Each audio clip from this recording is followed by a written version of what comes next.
Olá, seja muito bem-vindo, seja muito bem-vinda ao canal Matemática Simples e Prática. Eu sou Dimas, professor de matemática, e trago para você uma videoaula preparada com todo capricho, com todo carinho para você que quer aprender matemática de fato. Matemática simples, simples, simples e prática. Simples e prática. Nesse vídeo eu trago para você, feita com todo capricho, com todo cuidado, a correção da questão número 18 do processo seletivo IFMG primeiro semestre 2025.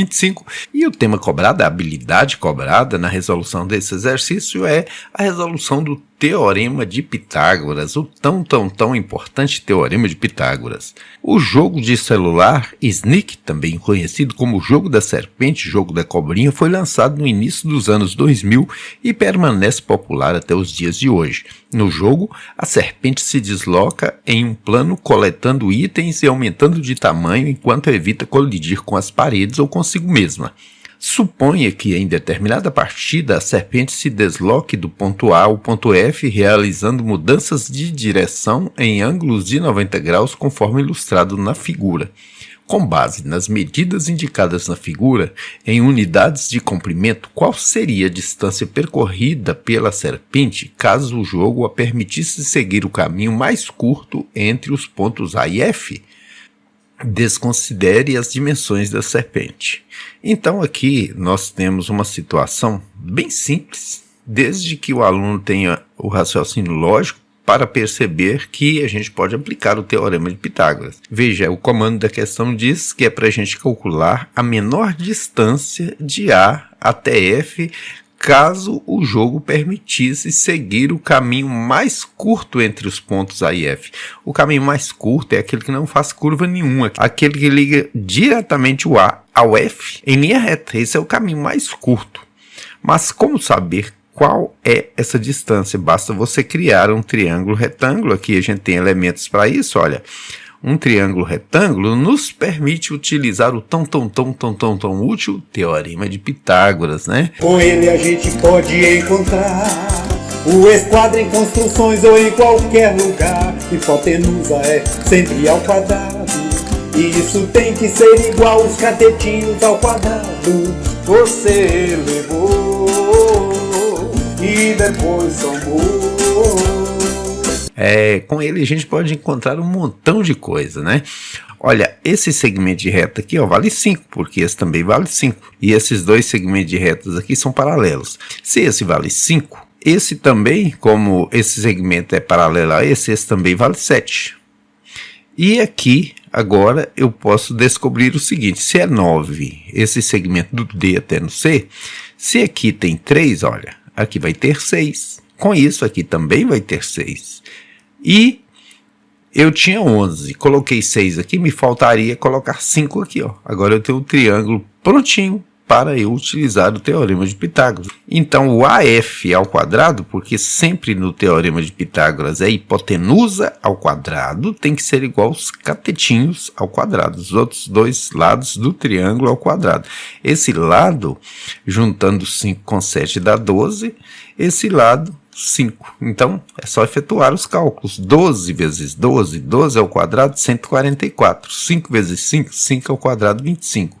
144 com 25, 140 com 20, 160. 4 com 5, 9, 169. Como radiciação anula a potenciação, essa raiz anula essa potência, AF bonitinha e limpinho sozinho, vai valer quanto? Quanto que é a raiz de 169? Olha, 144, a raiz é 12, né? Porque 12 ao quadrado dá 144. Então vamos subir isso aqui um pouquinho, vamos pegar 13. 3 vezes 3, 9, 3 vezes 1, 3, 1 vezes 3 é 13, somando 9, 6, 1. O que significa isso? Que a raiz de 169 é 13. Por quê? Porque 13 ao quadrado dá 169. Então, a alternativa correta é a letra B, de bom dia, boa tarde, boa noite, bons estudos. Vou deixar rolando para você aí um clipezinho que eu fiz do Teorema de Pitágoras, que mostra na prática como ele funciona. Como um canal de matemática simples e prática, de bônus para você, o Teorema de Pitágoras na prática. Há cerca de 2.500 anos atrás, um filósofo e matemático grego chamado Pitágoras fez uma descoberta incrível. Ele descobriu que em um triângulo retângulo a soma dos quadrados dos catetos, ou seja, dos lados menores, é exatamente igual ao quadrado da hipotenusa do lado maior. Veja.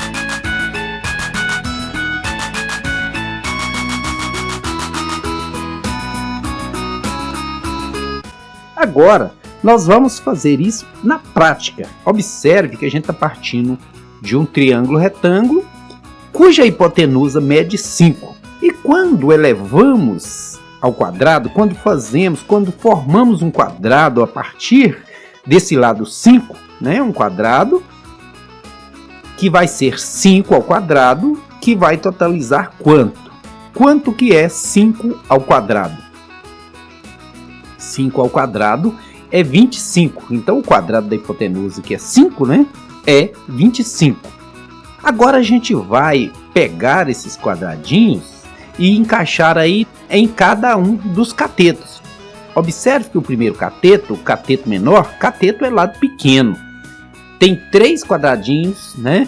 Então, elevando ao quadrado, vai dar quantos quadradinhos? Vai dar 9 quadradinhos, né? O quadrado desse cateto aí é 9, a área são 9 quadradinhos. E do segundo cateto, do cateto maior, ele tem na lateral quantos quadradinhos? Quanto que é o lado dele? 4. E quando a gente eleva esse 4 ao quadrado, quando a gente forma um quadrado a partir desse 4, quantos quadradinhos é possível colocar? 4 ao quadrado, 16. A gente vai conseguir colocar aí 16 quadradinhos no quadrado desse cateto, na área desse cateto. Então observe que somando esses 16 com os 9 do outro cateto deu 25, que era exatamente o número de quadradinhos que havia no quadrado da hipotenusa. E foi exatamente isso que nós fizemos na prática, que o Pitágoras afirmou há 2.500 anos atrás. A soma dos quadrados dos catetos é igual ao quadrado da hipotenusa. Nós fizemos isso aqui hoje na prática para você ver como que é fantástico o Teorema de Pitágoras.